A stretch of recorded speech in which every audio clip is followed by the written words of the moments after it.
Hi there, and welcome to our KPIs in Spend Analysis template. My name is Aleksandra Panic, and I'm the head of product at Procurement Tactics. I'll also be your guide through this template today. But first, let me introduce myself. My name is Aleksandra Panic, and I'm the head of product at Procurement Tactics. I'll also be your guide in this template today. The team at Procurement Tactics has over 20 years of experience in procurement and negotiations, and that is why we have crafted this template for you today. Let's get right into it. Before anything else, let's talk about what KPIs are. Key performance indicators, or KPIs, are vital metrics used to evaluate the success of our organization's operational and strategic goals. In the context of spend analysis, defining and measuring the right KPIs can provide deep insights into purchasing patterns, which helps control costs, improve efficiency, and enhance the overall financial health of a company. The right KPIs will help focus the analysis on what's truly important for the financial health and operational efficiency of the organization. There are many options out there, but there are some KPIs you should consider more than others. Moving on to setting benchmarks and targets, once you have your KPIs, you need to establish realistic yet challenging benchmarks and targets. You can derive benchmarks from past internal data, industry standards, or even what your competitors are doing. Targets should align with your strategic goals and push for continuous performance improvement. For example, if the average time to process a purchase order was 10 days, you might set this year's target at 8 days, aiming for 20% improvement. Monitoring and interpreting these KPIs usually involves using a dashboard or specialized software for a real-time data visualization, which helps track of how you're performing against your set benchmarks and targets. It's essential to understand the underlying causes of the metrics you observe, differentiate between one-off anomalies and long-term trends, and pinpoint areas that might need some attention. The final piece of the puzzle is adjusting your strategies based on what the KPIs are telling you. Insights gained from monitoring can lead to strategic changes such as renegotiating supplier contracts or bringing in new technologies. This continuous cycle of adjustments keeps the organization agile and responsive to both internal and external business dynamics. Here are the necessary KPIs to measure. Spend analytics involves a systematic evaluation of an organization's expenditure to drive efficiencies, optimize procurement strategies, and support informed decision-making. Let us go over the necessary KPIs to measure and manage spend effectively. First, we have the total spend. Total spend is the aggregate amount of money your procurement department spends over a specified period. This figure is crucial as it establishes a baseline for analyzing overall expenditure and tracking changes over time. To calculate it, sum all expenses incurred within the given time frame.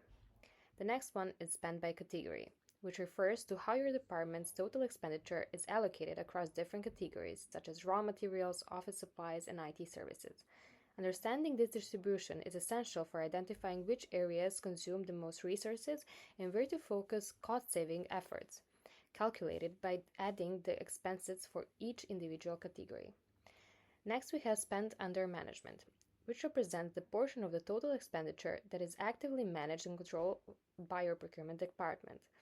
This metric is important because it indicates how effectively you control organizational spending through procurement processes. Calculated by dividing the spend under management by the total spend, then multiplying it by 100 to get a percentage. Next, we have the supplier count, which is the total number of suppliers your department engages with. This metric is valuable for assessing the complexity of your supplier base and identifying opportunities for consolidation, determined by counting the number of unique suppliers in your spend data. Next, we have spend per supplier, which measures the average amount of money your department spends of each supplier. This helps you understand supplier dependency and identify opportunities for negotiation or diversification, calculated by dividing the total spend by the number of suppliers. Next, we have top 10 suppliers by spend, which identifies the top 10 suppliers with the highest level of expenditure from your department. This information is crucial as it highlights your key suppliers and potential risks associated with supplier dependency. Find this by ranking all suppliers by their total spend and selecting the top 10. Next, we have contract compliance, which assesses the extent to which your purchases adhere to negotiated contracts. This metric ensures that spending aligns with agreed terms, leading to potential cost savings and reduced risks. Calculated by dividing the spend through the contract by the total spend, then multiplying by 100 to express it as a percentage. Next, we have the maverick spend, which refers to purchases made outside your approved procurement processes or contracts. Monitoring this is important as it indicates non-compliance in areas for approving adherence to procurement policies. Calculated by dividing the Maverick spend by the total spend, then multiplying by 100 to get a percentage. Next, we have the savings achieved, which denotes the cost savings realized through your procurement initiatives, negotiations, or process improvements. This metric is important as it directly measures the financial impact of your procurement strategies, calculated by summing up the total savings realized from your procurement actions. Next, we have the spent variance, which is the difference between the actual amount spent by your department and the budgeted amount. This metric helps you monitor adherence to the budget and identify areas for overspend, calculated by subtracting the budgeted spend from the actual spend. Next, we have the purchase order, or PO cycle time, which is the average time it takes your department to process a purchase order from its creation to its approval. This metric measures the efficiency of your procurement process and helps identify potential bottlenecks, calculated by averaging the time taken from PO creation to PO approval. Next is the supplier lead time, which measures the average time taken by your suppliers to deliver goods or services after an order is placed. This metric is important for assessing supplier performance and aiding in planning inventory and production schedules, calculated by averaging the time from order placement to delivery. Next, we have spend visibility, which refers to the extent to which your spend data is transparent and accessible for analysis. Enhancing this visibility is crucial as it enables informed decision-making and comprehensive spend analysis, calculated as a percentage of spend with detailed visibility, typically achieved through robust reporting systems. Finally, we have the return of investment for procurement initiatives measure, which is a financial return obtained for your investments in procurement initiatives and technology. This metric is essential for assessing the effectiveness and value of your procurement investments, calculated by subtracting the cost of initiatives from the savings generated, then dividing it by the cost of the initiatives. Next, we have setting and checking of the KPIs. To be able to apply KPIs in practice, starting small is the key. We provided a filled-in template for you as a useful tool with setting and checking KPIs. This is filled in with dummy data, but of course, there's a blank one for you to use as well, which you can personalize to your own needs. Here's some easy step-by-step on how to use the template we provided. First, select the KPIs, choose 5 KPIs and justify your selection, then calculate the KPIs, calculate the selected KPIs based on your data, and finally visualize KPIs. Create visual representation, charts or graphs for each KPI to present your findings.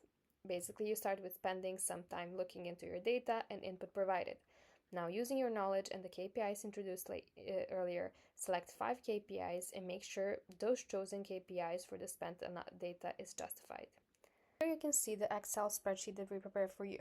So, in this example, we've given a case of a mid-sized manufacturing company for the fiscal year of 2023. You can calculate your own KPIs that you've selected using the data that you have.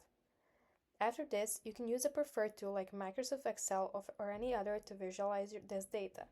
Then all that's left to do is to write a summary report and to create a story out of the visuals created. Finally, after all this is done, make sure to write your report, which would consist of the introduction, where you briefly describe the importance of spend analytics, the selected KPIs, list and define the selected KPIs, KPI calculations, where you present the calculated values for each KPI, visualizations, where you would include charts and graphs for each KPI, conclusion, where you would summarize your findings and their implications for the company's procurement strategy. Now, as an exercise for mastering this template, you can use the dummy data in the example to follow all the steps provided and prepare a report based on the set data. This is a good way to get your bearings when it comes to the template, and it gives you an easier time when you finally start using it on your own data. And that's a wrap for this template. Thank you for joining us today, and we hope to see you in our next template.